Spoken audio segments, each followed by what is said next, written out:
আপনি যদি নিজেকে ভালো রাখতে চান অথবা ভালোবাসতে চান, আপনার নিজের চাহিদা কমায় ফেলেন, প্রয়োজন যা তাই করেন, প্রয়োজনে বাইরে করেন না, মানসিক শান্তি পাবেন।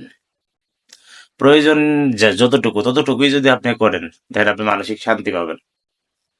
প্রয়োজনের বাইরে আপনি যা চিন্তা করবেন সেটাই অবচয়, সেখান থেকে বের হয়ে আসতে হবে। যেভাবেই থাকেন না কেন, আজকে 1000 কোটি টাকা থাকতে পারে আপনার, এটা যদি আপনি যেখানে সেখানে খরচ করেন, এক সময় আপনাকে হবে, এক সময় আপনাকে কষ্টের সম্মুখীন হতে হবে।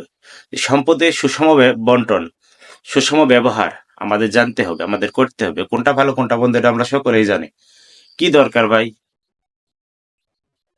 অনর্থ কাজে আমরা যে খরচগুলা করি, সেখান থেকে আমাদের বের হয়ে আসতে হবে। এটাই স্বাভাবিক, আপনাকে আসতেই হবে ভাই, আজকে আসেন বা কালকে আসেন, এখান থেকে বের হয়ে আসতেই হবে।